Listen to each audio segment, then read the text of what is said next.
Come snuggle up tight, little one, and close your eyes.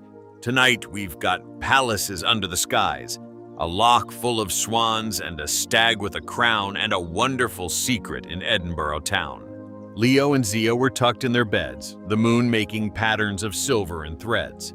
They were listening softly, the covers drawn tight, for the sound of a hoofbeat or a horn glowing bright. Leo, do you think Aura will come back tonight? I don't know, sweet Zia, but something feels right. There's something outside on the windowsill there. A soft little tap and a whoosh in the air. They tiptoed to the window and both took a peek, and there on the sill sat a creature so meek. It was small, and it fluttered with fluffy gray down, with two shining eyes and a soft feathered crown. Not quite a duckling, not quite a swan, something between in the light of the dawn.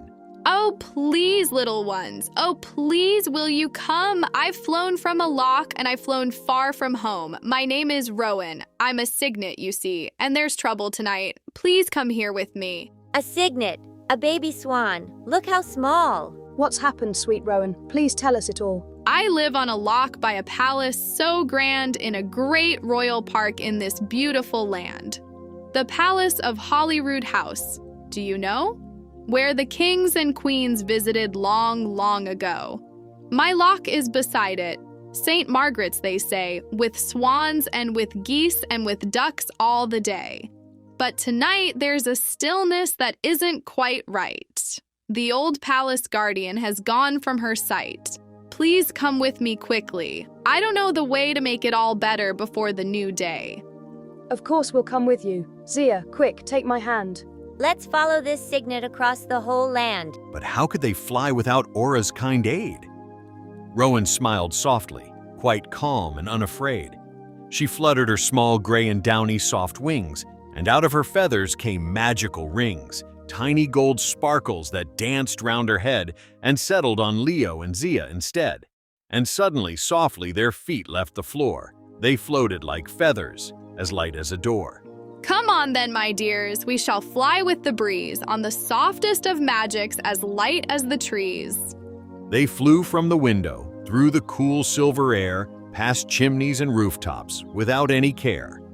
They flew past Arthur's seat sleeping below, and the castle still glowing in soft amber glow. And there, at the foot of the great volcanic hill, a beautiful palace stood, peaceful and still. With turrets of stone and with towers so fair, the Palace of Holyroodhouse waiting there. Oh, Leo, look down at that palace so grand. With gardens and gates and the sweetest of land. Yes, but come further, my loch is just there. See how it sparkles in silvery air. And there beside the palace, in a valley of green, sat the loveliest small loch that had ever been seen.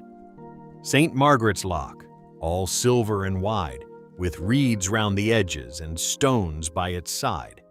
And above it, on a hill, all ancient and worn, stood the ruins of a chapel from a long time forlorn, St. Anthony's Chapel, its stones soft and gray, keeping watch on the palace by night and by day. They fluttered down softly to the cool grassy shore, where 3 lovely swans slept, and 3 ducklings, and more. But the loch was too quiet. The swans lay so still. Nothing moved on the water, no wave, and no thrill. Just a silvery mist, and a hush in the air, and the strangest, deep sadness that hung everywhere. You see? Oh, you see? It isn't quite right. She's meant to be here every day and each night, the White Guardian Swan of the palace so old. Without her, the loch feels too quiet, too cold. Where has she gone, Rowan? Where did she fly? I don't know. Oh, Leo, I try to think where she'd go on a night such as this. There's a place that she loves, but it's often we miss the way to reach her. She flies where she pleases and only comes back when the morning mist eases. Then let's look for her. Let's search all around. But just as they spoke, they heard a soft sound, a rustling and thrumming from over the hill, from the top of Arthur's seat, gentle and still. And there, on the ridge of the sleeping old dragon, walked a stag, but a stag with no cart and no wagon. A magnificent stag, with antlers so high, and between them a cross made of light in the sky. It glowed like a star, warm and gentle and gold, and the stag walked so softly, so ancient, so old. Oh, Leo, look up. There's a stag with a crown. With a cross made of starlight, it's brighter than dawn. That is the holy stag. I have heard of him told. His story is older than Edinburgh's gold. Long, long ago, in a time far away, a king named David went hunting one day. A stag charged towards him, so fierce and so tall, and David feared he would soon have to fall. But a bright, shining cross appeared right between the antlers of that stag, brilliant, serene. The stag stopped its charge and bowed low its great head, and David built an abbey right there, so it said. The Abbey of Holyrood, the Holyrood, meaning a cross of the very best kind that was viewed. The holy stag walked slowly down from the height, his hooves making no sound in the silvery night.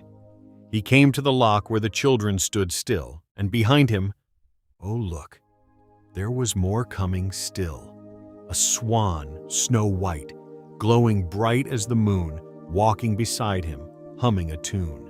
Isla, oh look, she's found her way home. She was up on the hill where the holy stag roams. The great white swan came softly down to the shore and looked at the children, whom she'd never met before. Her eyes were as gentle as candlelight kind, and her feathers were soft as a warm summer wind. Little visitors, little friends, oh, how welcome you are. I have wandered tonight to a hill and a star. The holy stag called me. He said it was time to meet some new dreamers who'd come in the night. And when I looked down at my palace, my loch, my ducklings, my cygnets, my dear little flock, I feared I had worried them, staying so long. But you've come to find me. You've made me feel strong. We wanted to help. Little Rowan was scared. I didn't know where you had gone or where you had cared to be, dear Isla. My darling, my dove, sometimes I must go where the old stories rove, to visit the holy stag up on the height, to remember the reason this palace was built, a bright shining cross, and a kindness that's spilt into every stone of this place all around, into every soft blade of the palace's ground. I called her tonight for a very small task, to remember with me, so that no one need ask why this palace was built where it stands to this day, because kindness was chosen that long ago way. A stag was not hunted, a cross was not fought, a church was built softly, that's what David taught. And every swan here on the loch that you see is a keeper of that kindness, as gentle as we. So the swans keep the story of kindness alive. They do, little Leo. As long as they thrive, this palace remembers what it was built to be, a home for the gentle, the soft, and the free. The holy stag bowed his great head to the ground, and the light of his cross made a soft golden sound. Not a sound with an ear, but a warmth in the heart, like the very beginning of the best kind of art. Sleep well now, my dear ones, the palace is safe. The swans and the cygnets, the ducklings, the babes, all peaceful, all right. Go home to your beds now and sleep through the night. Isla reached her long, graceful neck and touched Leo's small cheek with the softest small peck. Then Zia's, so gentle, as light as a wish. Then she offered her wing with a whisper, a hush. A gift for each of you to remember this night.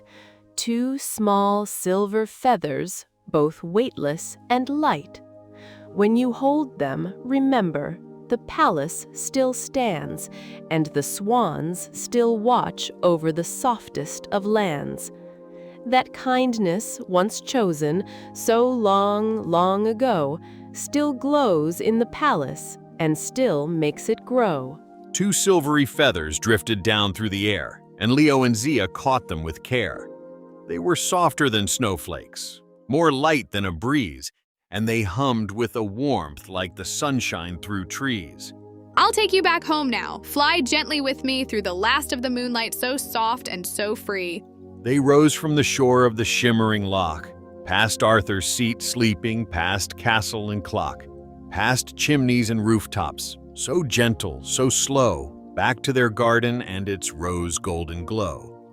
Up the stairs, past the clock, past the puppy asleep, back into their beds, warm and wonderful, deep. And there on their windowsill, where moonlight could fall, 2 silvery feathers, the softest of all, glowing like moonlight, warm as a friend, holding a story that would never quite end. And now, little dreamer, before you drift down, think of the palaces sleeping in every old town, the places where kindness was chosen instead of harm or of fighting, where softness was fed. Every gentle old building, in castles or fields, keeps a small piece of kindness that time never yields. And the swans and the ducklings and cygnets asleep are the keepers of stories, the gentle, the deep. Sleep tight, little dreamer. The palace sleeps too, and the swans watch the moonlight. For me and for you, sweet dreams, good night.